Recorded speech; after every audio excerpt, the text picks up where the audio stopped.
I think it's gone well. I think the only thing is, I think this is the period that I've been waiting for. June, July and August, I always tell all the punters, this is the time, is our harvest. You know, just before then, when you're betting in sort of like March and April, early season form, 2-year-olds are improving rapidly. Honestly, it's best let them months go. Stick to your national hunt summer racing till June, and then you can really get stuck into the good things. Let's see what yards are fit, what horses are trained on from 2 to 3, 3 to 4, and I think that's really important with horses. A lot of horses, you get a lot of talking horses at 2, they come out at 3, they're not as good. You get 3-year-olds don't train on to 4, and I think that's what the most important thing is. Early season form is up and down. Bookmakers love punters stepping in early. I don't think so. What do you think, Trev? Well, it's an old saying in racing, you know, make hay while the sun shines. So the sun shines from about June onwards, and that is the golden months of the flat. You know, people do start getting stuck into them a bit better. You know, people play early doors, and they can easily lose a few £1,000, and then you're behind before you start having serious bets. I always say people, wait till June, 1st of June, then really start having a go. I think the form's more solid, and basically the ground is more similar. You know, it's good to firm, good to firm. No good firm, soft, heavy, like it is for the rest of the year. I think some stables come into form, and you can make money by just following them stables. Yeah, I think that's right. I think the most important thing though with anything with racing is you get fast ground in June mostly, and July and August. That's what it is. Horses on fast ground beats the bookies. Bookmakers love rain. I remember a bookmaker years ago, he'd had a bad spell, and he went outdoors and he looked up in the sky and he prayed that was going to rain. He just wanted rain, because when the rain comes, the form book goes out the window. Golden rule for punters: when the rain comes, do cut your bets back. If not, stop it. That's my advice to any punter. I think you can't bet on ground that is changing from fast to soft. And when these tracks give a track out as soft, 9 times out of 10, I think that track is riding soft to heavy. Or if they say good to soft, that's heavy or soft. You know, a lot of these tracks, they never get it right, and I don't think you can just prod on a stick in the ground. All I know is some horses, they say, oh, we want a cut in the ground, this, that and the other. Overall, horses want good ground, good to firm ground, then you get your good results. I think also with a good to firm ground, the speed figures are more consistent, aren't they? Yeah, and definitely. I know you're a great speed figure man, Colin. You do follow the speed figures more than anyone else I know, and that, you know, that come as a big part of your equation to sort horses out. Yeah, and that's why speed figures always work best on sand, on the all-weather tracks. Always work best. Speed figures only really work well on turf when the ground is riding on the fast side. Then you can really say you got something. Phil Bull used to say that. Phil Bull's speed figures in June, July and August. Yeah, that's when he made his money. During the other months is very difficult.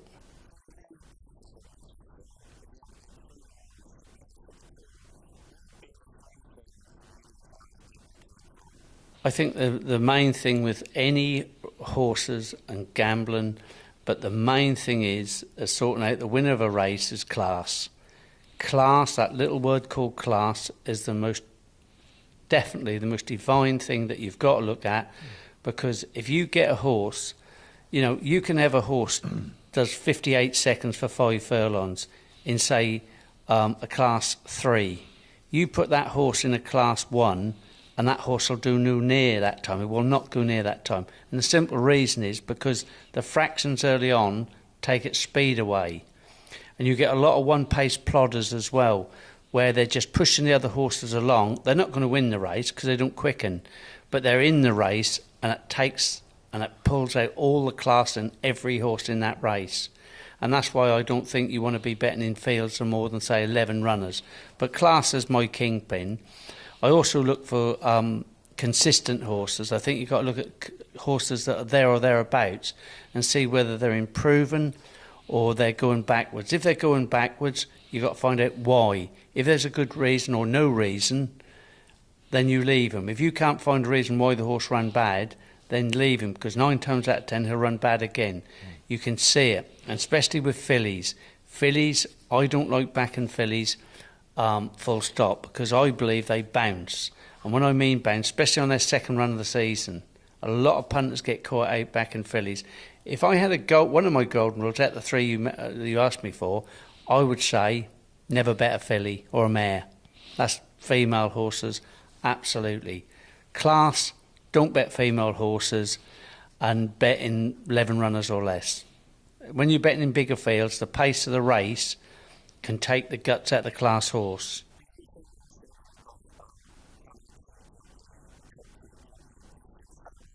Yeah, one of the greatest gamblers ever lived was a guy called Pittsburgh Phil from in America, and he was in sort of like 1804, 1904, and at the end of his life, he wrote a book, and I think the book was fantastic. I recommend everybody get the book.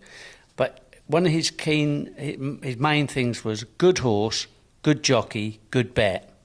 Good horse, moderate jockey, moderate bet. Good horse, poor jockey, a very, very poor bet. He used to say good horse, good jockey. And the difference I've found between winning and losing can be a short head.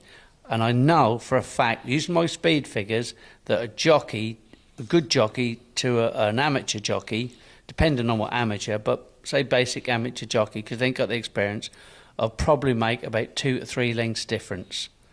And that is a lot in a race, especially when your hard-earned money's gone.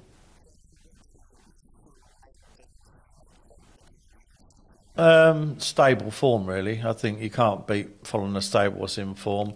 Horses are in form. They generally do run. If they have a winner, then the next one is normally there and thereabouts. That is one of my key factors.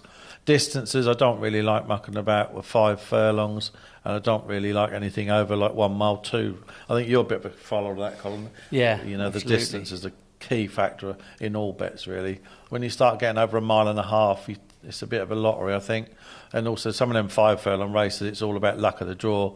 If you come out, if you don't come out, if you don't get a run. I think if you stick to 6 furlong to 1 mile 2, then you're not going too far wrong.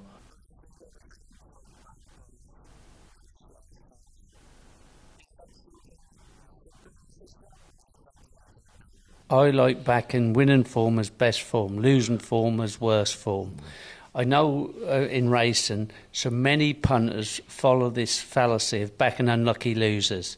Please get into your heads. Unlucky losers keep being unlucky. Lucky winners keep winning. And unlucky losers keep losing. You see it so many times, a horse trapped in, can't get out. I'll tell you something, 9 times out of 10, if he did get out, he wouldn't find nothing. He's looking good, sitting there in behind horses, a wall of horses, and you think, oh, if he'd have got out, he'd have won. Finishing late. No.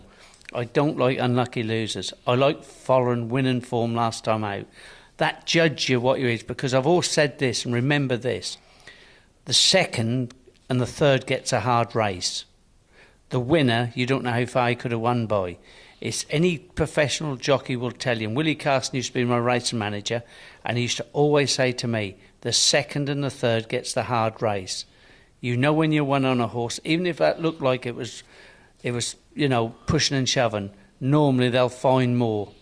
Because when a dog chases the hare, electric hare, he's got hair to chase. When a horse hits the front, what has it got to chase?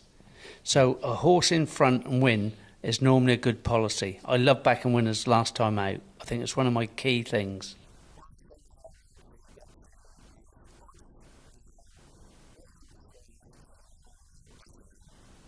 Well, I've always looked at this, and everybody talks about looking for value. And you get punters looking for 16 to 1 shots, 12 to 1 shots each way. But what stops them punters and why they'll never make big money is the lose and run.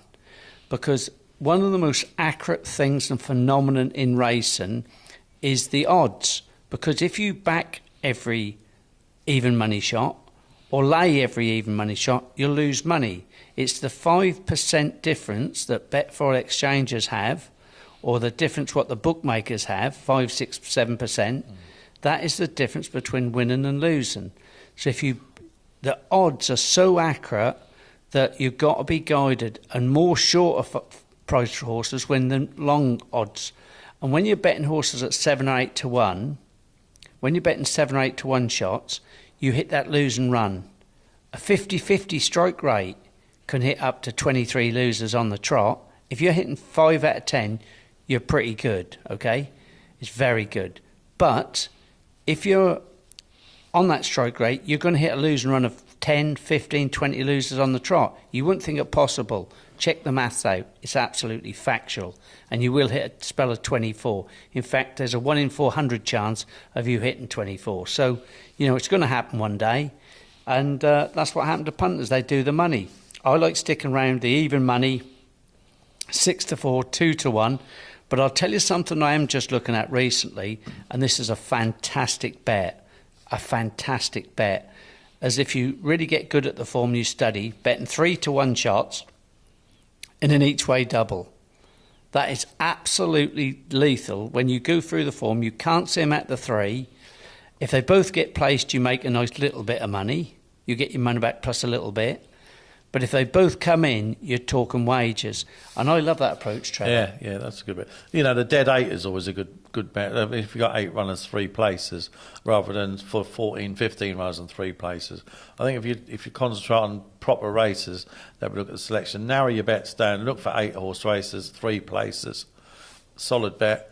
You know, look for good favourites as well. You know, you have a little bit of your own common sense. Some things they put in at 6-4 and you're thinking, well, you know, what's it done to be 6-4? You need a little bit of background knowledge yourself, looking into it. Why is it 6-4? Like some of these unraced horses, you know, you can't touch them because it's just stable talk, and you know what'll happen if you follow them all the time. You'd end up skint, really. You need solid form, the right sort of races, and then you've got to go in hard.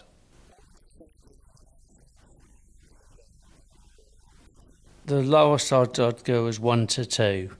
1-2 on, and that's low for me. 4-6, I don't like going a lot lower on that, but I will go to 1-2 if it's a really good thing. Preferably not a jumper. I don't like going 1-2 on a jumper. A horse that jump the hurdles, but on the flat, a 50% return. And if you're betting 10% of a bank, which I recommend any punter do, it's one of the other golden rules I'd add to my 3, make it 4, is that always bet 10% of a bank. But I would go, you know, 1-2, preferably around about the even money mark, and hit a strike rate about 8 out of 10. That's where I plan to be. Yeah, I think, you know, obviously 10% of the bank is a great thing, because obviously if your bank increase, that means you're betting winners, you're informed, so your bets increase. If your banks start to dip, then obviously your stakes decrease until you come back into form. You know, like, it's a sort of safety valve, really. I'm a great fan of that, yeah.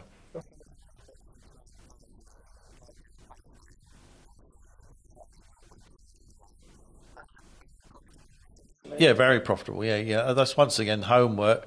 Make sure that every box you want tick is ticked, and then you can go as low as 1.28. Because I think some 1.28 shots are generally 10 on, and if you're getting like 0.18 above what you're betting, then you're always going to make money. It's all about value.